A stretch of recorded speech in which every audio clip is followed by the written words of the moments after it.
Здравствуйте, дорогие мои подписчики, здравствуйте, дорогие друзья. Меня зовут Василий Шевчук, и я приветствую вас на моем канале. Желаю всем крепкого здоровичка, огромных знаний в системах Android, и тем, кто желает приобрести эти знания, вы попали на правильный канал. Канал, посвященный Android TV приставок, прошивок и ПО для системы Android. Ребята, сегодня речь пойдет второе видео по созданию папки init и запуск скриптов, находящихся в этой папке для разгона прошивки. Сегодня я вам покажу вторую возможность, как можно запустить эти скрипты.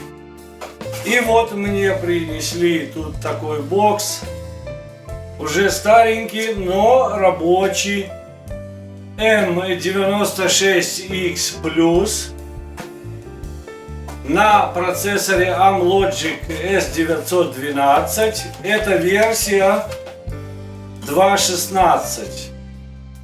И также есть еще вот такой бокс.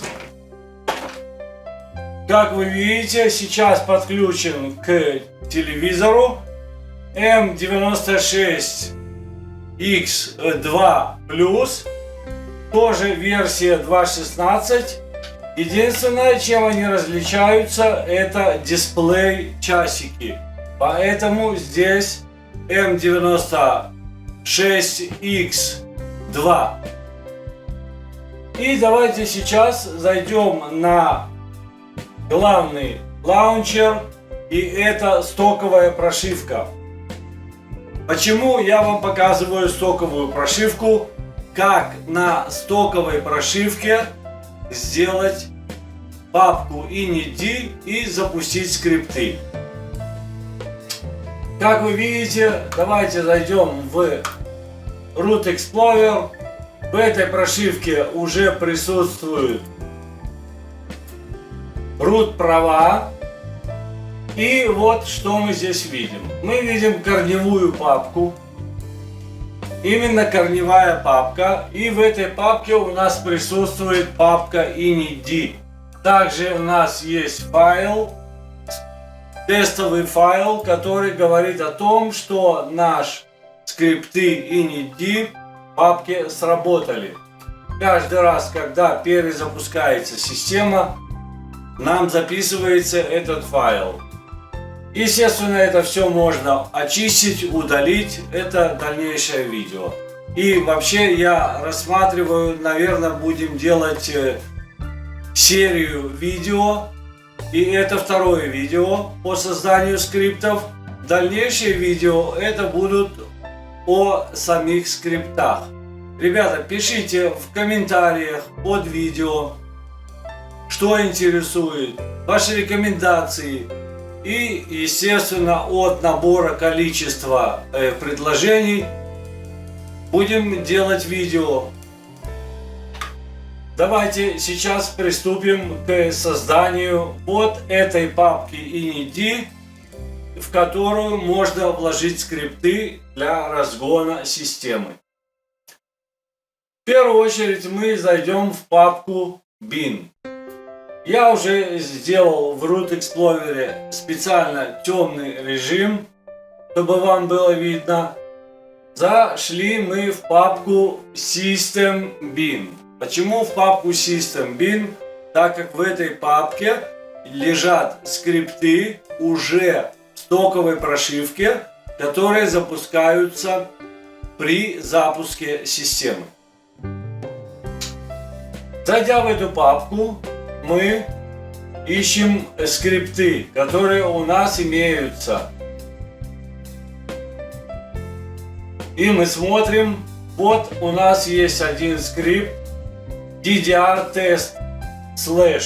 Это скрипт файл, который просто нам тестирует, и мы можем нажать и посмотреть на него. Он тестирует и, естественно, создает вот такой файл в Data DDR Windows Log Text. создает нам там надписи. И давайте зайдем, вот, например, дата. И мы видим, этого файла нет. Значит, этот скрипт у нас не работает, не запускается в системе.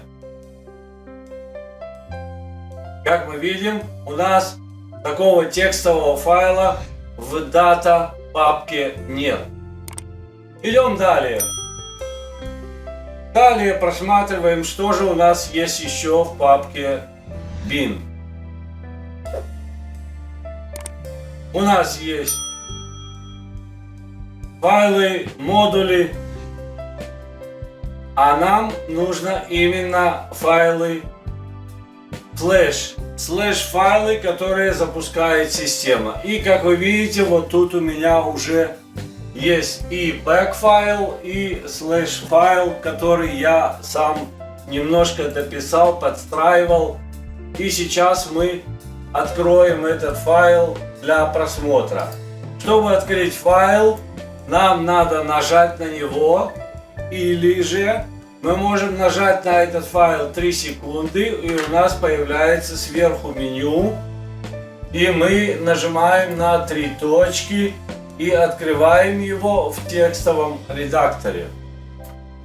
Открыв этот файл в текстовом редакторе, система спрашивает разрешение на запись системных файлов. Делаем разрешение «Да». У нас есть прекрасная клавиатура в токовой прошивке, и вот здесь я дописывал этот скрипт. Этот скрипт, как вы видите,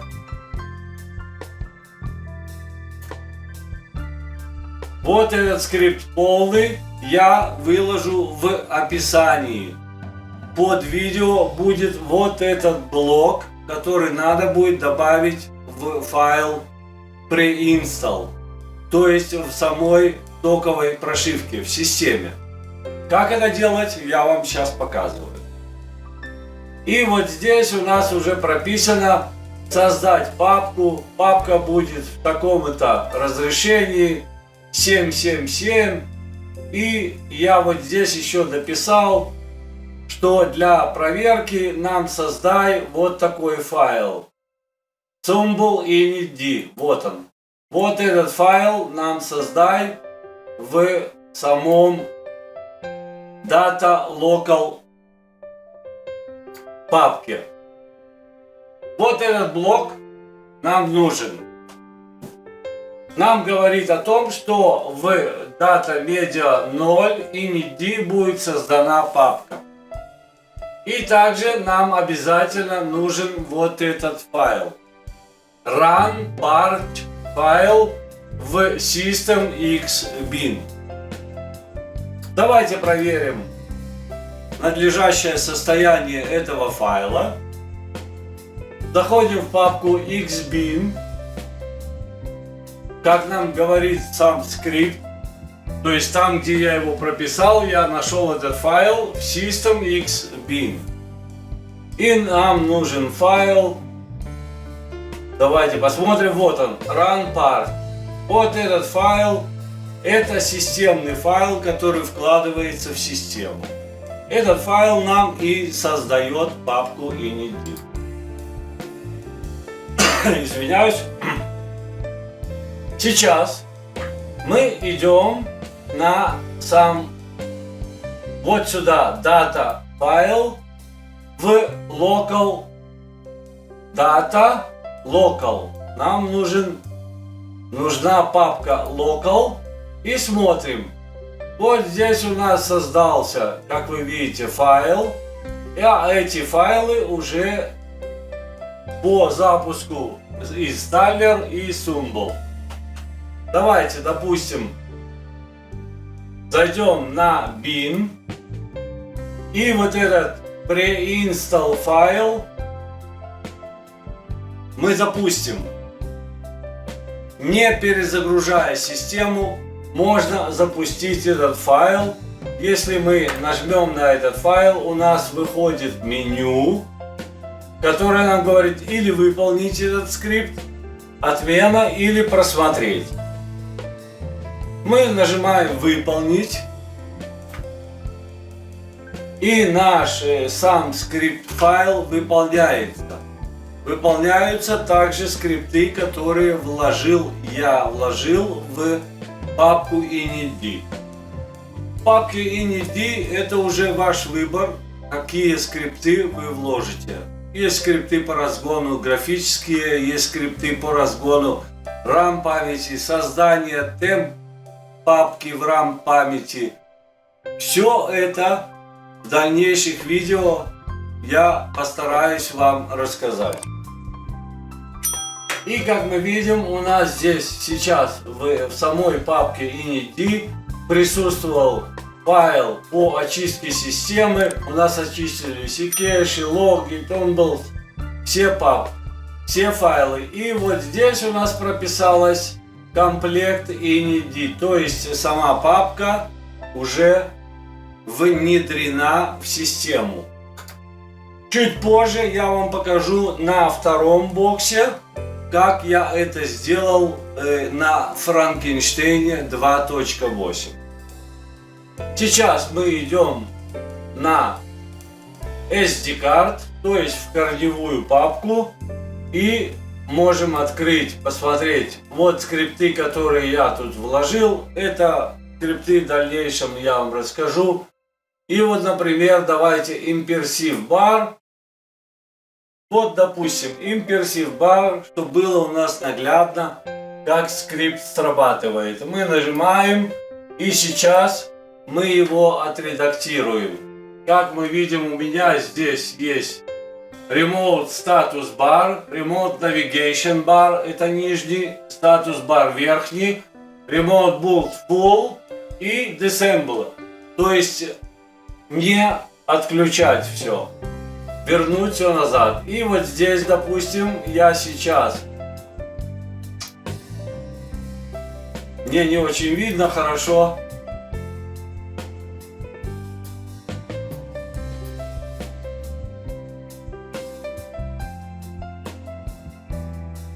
Вот здесь мы поставим хэш-символ и откроем вот это.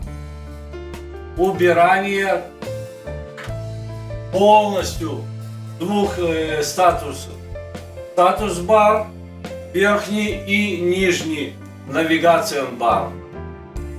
И сейчас мы этот файл сохраняем. После изменения нажимаем на три точки «Сохранить» и «Выполнить». И у нас создается Impersive Pack файл. Этот файл можно удалить. Удаляем этот файл. Идем обратно на папку bin. И запускаем скрипт pre-install. То есть скрипт тот, который запускается в системе.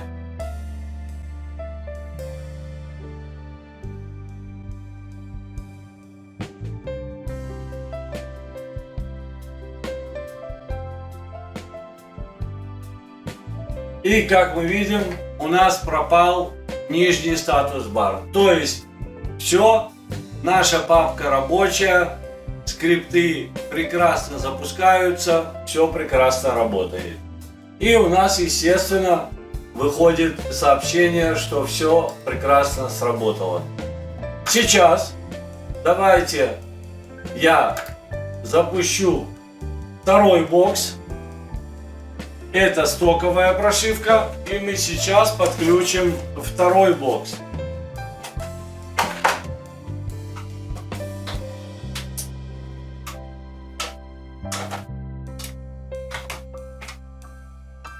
Мне тут написали в сообщении, почему ты отключаешь по горячему. Я отключаю это постоянно по горячему, еще пока ни один бокс не сгорел. Видимо, может, это зависит от моего телевизора или от кабеля, который у меня HDMI кабель очень хороший. И все, естественно, зависит от телевизора. И как мы видим, Frankenstein 2.8 Это та система, которую я создавал для этих двух боксов. Это было года 2, наверное, 1,5 тому назад. Но это еще работает. И как вы видите, эти боксы у людей еще прекрасно работают, очень даже хорошо. Сейчас уже говорят, есть Android 9 на эту систему. Но очень прекрасно работает и на Android 7.1. И пока наш бокс перезапускается, ребят, спасибо всем подписчикам. Ставим лайки, поддерживаем канал. Спасибо и те подписчики, которые только подписались. Не забываем отметить все видео, нажав после колокольчик, чтобы не пропустить следующее видео на моем канале. И вот как мы видим, Франкенштейн у нас запустился. И тут немножко по-другому организовано подключение папки init. Тут в этой системе я прописал уже, собирая саму прошивку в самой системе. И где это найти? Как вы видите, вот наша папка init, в которой присутствуют скрипты по разгону различных и также immersive bar, speed, тест. Тут очень много разных скриптов, которые в дальнейшем, конечно, я вам все это расскажу. И это находится в папке etc. Уже собирая прошивку, я создал эту папку init, как вы видите, в системе. Уже вложил при сборе прошивки. Но эту папку надо как-то запустить. Как-то нам надо запустить эти скрипты. И здесь, в этой прошивке, немножко по-другому прописано.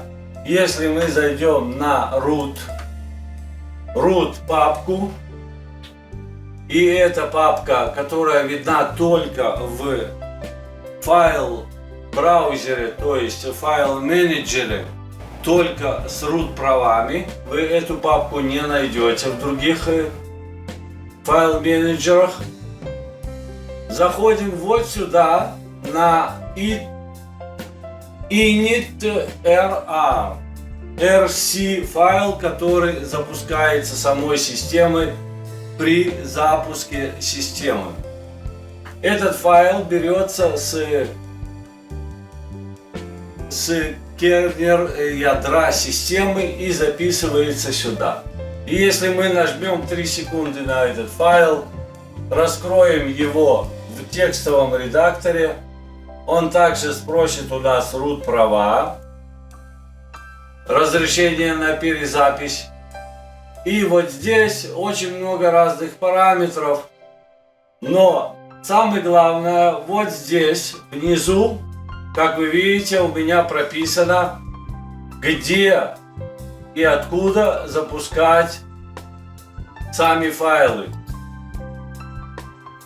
Вот здесь этот нижний блок, который прописывается в ядре. Но это делается при сборе прошивки. И у меня есть видео по разбору прошивок и сбору прошивок. Можете найти стрим первый, называется «Разбор и сбор прошивок».